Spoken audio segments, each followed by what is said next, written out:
Hey everyone, this is Athletes and Antiquities, and today I'm going to stray away a little bit from Pokemon and we're going to talk about some sports card investing discussions because it's another huge hobby in the collectible cards market. I'm into that hobby as well.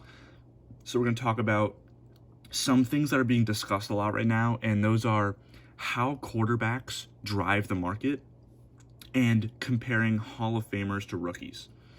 So, first I'm just going to talk about, so I break this down. I'm going to compare them to like a stock. So when you have a Hall of Famer, I know Brady's not a Hall of Famer yet, but he's going to be. When you have a Hall of Famer, it's a slow incremental growth similar to a mutual fund, an ETF, or just an established stock like Apple or Amazon.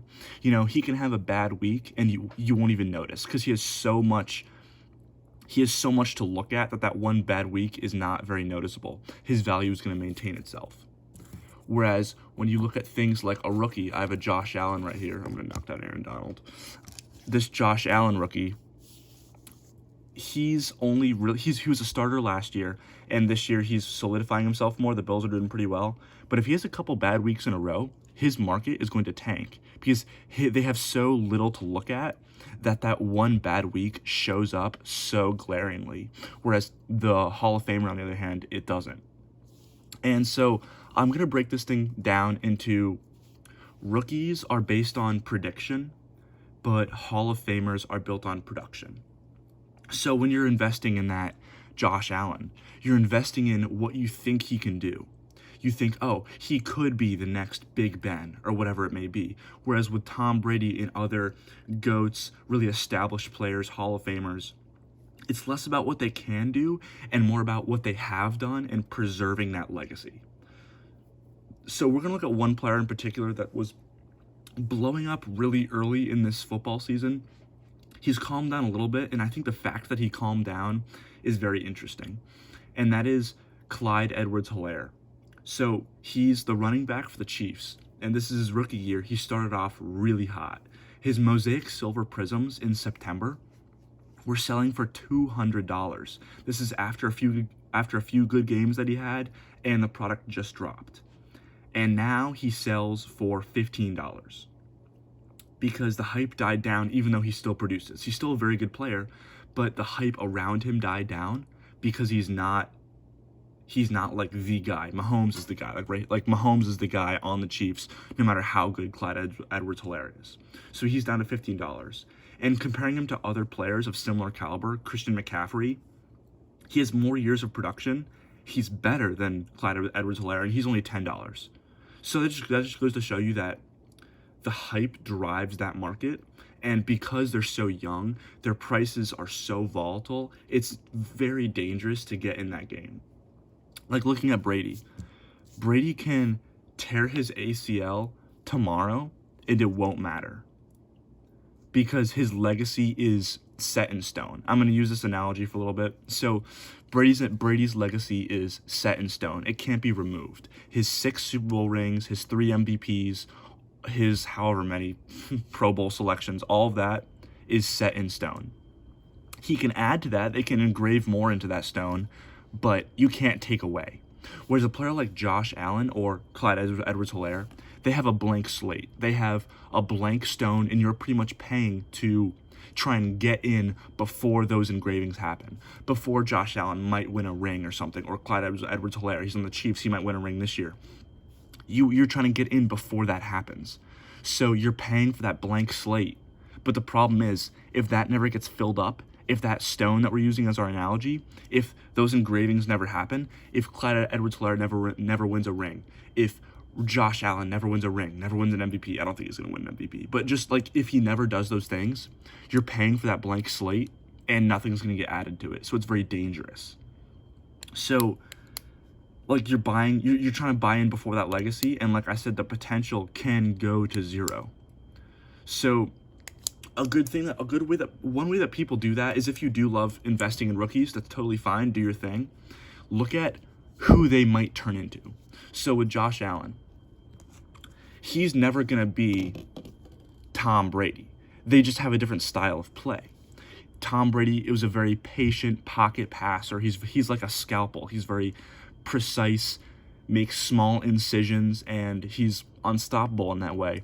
But Josh Allen, if you are investing in him, I would say compare him to a player like Big Ben. Ben Roethlisberger on the Steelers is much more similar to Josh Allen's play. And Ben is the most established version of that. He's a big guy. He takes hits. He can run. He can scramble. I mean, Ben can't anymore because he's pretty old. But back in the early years, he would truck over people as a quarterback, which was fairly unheard of. And Josh Allen is doing that. If you saw, it was in like week 1 or week 2. Josh Allen stiff-armed like a linebacker, which was insane. So comparing him to Big Ben, the value of Big Ben's cards, that's where you should see Josh Allen going. Because Ben won 2 championships and 0 MVP. 2 Super Bowls and 0 MVPs. That's more similar to Josh Allen. I don't think Josh Allen is going to win an MVP, but he could take the Bills to a Super Bowl.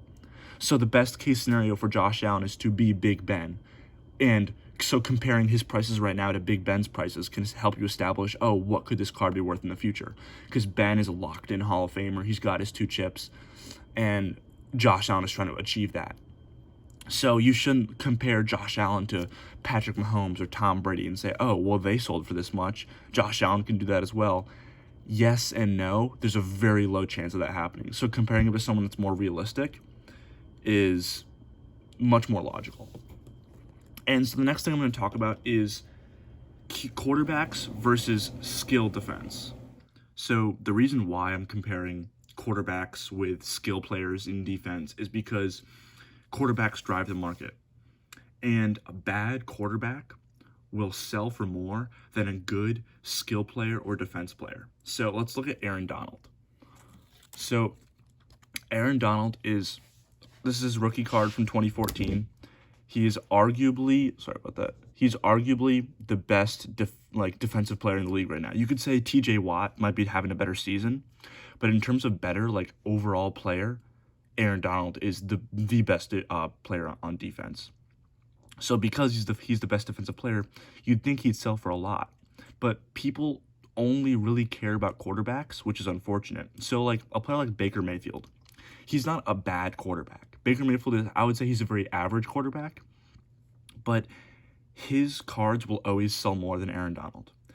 Baker Mayfield's rookie Optic PSA 10 sells for $300. Aaron Donald's rookie Prism PSA 10 sells for $150. Aaron Donald sells for half the price of Baker Mayfield, but Aaron Donald is pretty much a guaranteed Hall of Famer, and Baker Mayfield is not. Baker Mayfield is very far from being a Hall of Famer. There's a chance that he could if he, turns his whole game around or something, but Aaron Donald's legacy is so much larger than Baker's, but because he's not a quarterback, he doesn't carry the same amount of value. And there are exceptions to this rule, and that's what I'm going to talk about. So the only way for non-quarterbacks to really have long-term value is if they're the extreme minority, like Lawrence Taylor, Jerry Rice. I'll pull up Jerry Rice. He's the greatest receiver of all time. There's arguments that he's the greatest player of all time. He's in the extreme minority of players who are in skill positions that hold value over many years. You have to be like players like Jerry Rice, Randy Moss, those players that can withstand the test of time are the only ones that can maintain that value unless you're a quarterback. And so when people buy rookies with the plan to have that rookie maintain value, if it's a skill position player like DK Metcalf or CeeDee Lamb, those are some rookies that are really hot right now. You have to compare it to what it may be worth in the future. People are buying DK Metcalfs thinking that he's going to be like the next Jerry Rice. And the only problem is if he's not the next Jerry Rice, he's going to get forgotten about. So that's why I say with rookie cards and skill position players, it's a short-term flip and a long-term dip. Because Players like Juju Smith-Schuster, phenomenal player, Pro Bowl receiver, very good on the Steelers. Is he going to be remembered in 30 years? The answer is probably no. So people that want to make money on Juju have to buy him for low prices and wait till he has a good game, a great season, and then sell them. That's not a card that you hold for 20 years and it slowly appreciates in value. Whereas opposed to Tom Brady, it doesn't matter what Tom Brady does. He's going to increase in value over the future because he's going to be he's this generation's Joe Montana. Last generation, it was Joe Montana. He was timeless. Everyone wanted his cards. Everyone wanted his memorabilia after he retired.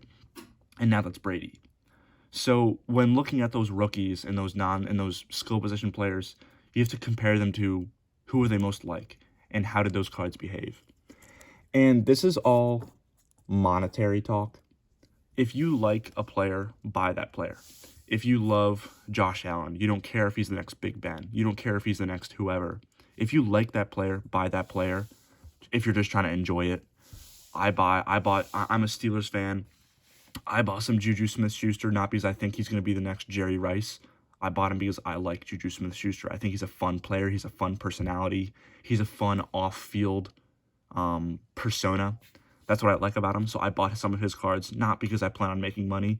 Those are just personal collection cards. And there's absolutely nothing wrong with that. If you love a player, some random rookie, you don't think he might even not even get playtime, but you loved him in college, he went to your college, you watched him a lot or something, buy that player. There's nothing wrong with that. But this is just strictly talking about monetary. I don't want to get that confused. I'm not saying only buy Tom Brady because he's the only card that's going to be worth money. No, that's just silly. If you love Aaron Donald, buy Aaron Donald. He's a great player. So that's all I had for today. Talking about QBs, rookies, people from the past that have maintained their value, people of the past that haven't. I just thought it'd be interesting to stray away from Pokemon for a little while, talk about some sports. I'm going to go back to Pokemon, obviously, but this is just, I wanted to make a couple videos like this. If you liked it, let me know. But yeah, that's it. Thanks.